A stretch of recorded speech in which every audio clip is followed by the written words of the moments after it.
آپ نے کبھی غور کیا کہ بعض لوگ کم بول کر بھی زیادہ امپیکٹ چھوڑ دیتے ہیں اور کچھ لوگ بہت کچھ بول کر بھی لوگوں کو قائل نہیں کر پاتے؟ اصل فرق الفاظ کا تو نہیں ہوتا بلکہ اس انداز کا ہوتا ہے جس سے وہ الفاظ پیش کیے جاتے ہیں۔ انسان صرف کانوں سے نہیں سنتا، وہ آنکھوں، چہرے کے تاثرات اور جسمانی حرکات سے بھی بات کو سمجھتا ہے۔ اگر آپ کسی سے بات کرتے ہیں تو سامنے والا صرف آپ کی زبان نہیں سنتا، وہ آپ کا باڈی لینگویج بھی پڑھ رہا ہوتا ہے۔ اگر آپ کی بات میں سچائی ہو لیکن آپ کا انداز گھبراہٹ یا غیر یقینی ظاہر کر رہا ہو تو لوگ آپ پر مکمل اعتماد نہیں کرتے۔ اس کے برعکس اگر آپ پر اعتماد انداز میں، نرم لہجے کے ساتھ اور کھلے جسمانی انداز میں بات کریں تو معمولی سی بھی بات مضبوط اور قابل یقین لگتی ہے۔ آپ کے جو ہاتھوں کا استعمال ہے نا، اس میں بہت امپورٹنٹ رول پلے کرتا ہے۔ جب بات کرتے ہوئے آپ کے ہاتھ بند ہوں، جیب میں ہوں یا چھپے ہوئے ہوں تو پھر لاشعوری طور پر سامنے والے کے ذہن میں ایک دیوار سی بن جاتی ہے۔ اسے لگتا ہے شاید کچھ چھپایا جا رہا ہے یا مکمل سچ نہیں بتایا جا رہا ہے، لیکن جب ہاتھ کھلے ہوں، ہتھیلیاں سامنے اور حرکت قدرتی ہو تو ایک پیغام جاتا ہے کہ آپ شفاف ہیں اور آپ کی بات پر بھروسہ کیا جا سکتا ہے۔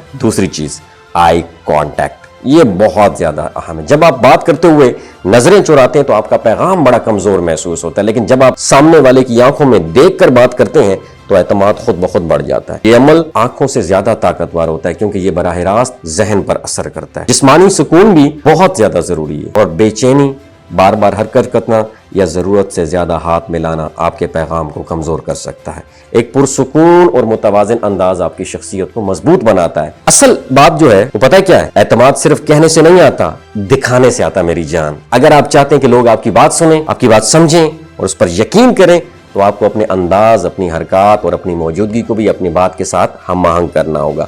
جب آپ کا اندرونی یقین اور بیرونی اظہار یہ ایک ہو جاتا ہے تو پھر آپ کو زیادہ زور نہیں لگانا پڑتا، لوگ خود آپ کی بات پر اعتماد کرنے لگ جاتے ہیں۔ اپنا بہت خیال رکھیے گا۔ اللہ حافظ۔ اسے لگتا ہے شاید کچھ چھپایا جا رہا ہے یا مکمل سچ نہیں بتایا جا رہا ہے، لیکن جب ہاتھ کھلے ہوں، ہتھیلیاں سامنے اور حرکت قدرتی ہو تو ایک پیغام جاتا ہے کہ آپ شفاف ہیں اور آپ کی بات پر بھروسہ کیا جا سکتا ہے۔ دوسری چیز، آئی کانٹیکٹ، یہ بہت زیادہ اہم ہے۔ جب آپ بات کرتے ہوئے نظریں چراتے ہیں تو آپ کا پیغام بڑا کمزور محسوس ہوتا ہے، لیکن جب آپ سامنے والے کی آنکھوں میں دیکھ کر بات کرتے ہیں تو اعتماد خود بخود بڑھ جاتا ہے۔ یہ عمل آنکھوں سے زیادہ طاقتور ہوتا ہے کیونکہ یہ براہ راست ذہن پر اثر کرتا ہے۔ جسمانی سکون بھی بہت زیادہ ضروری ہے، اور بے چینی، بار بار حرکت کرنا یا ضرورت سے زیادہ ہاتھ ملانا آپ کے پیغام کو کمزور کر سکتا ہے۔ ایک پرسکون اور متوازن انداز آپ کی شخصیت کو مضبوط بناتا ہے۔ اصل بات جو ہے وہ پتہ ہے کیا ہے؟ اعتماد صرف کہنے سے نہیں آتا، دکھانے سے آتا میری جان۔ اگر آپ چاہتے ہیں کہ لوگ آپ کی بات سنیں، آپ کی بات سمجھیں اور اس پر یقین کریں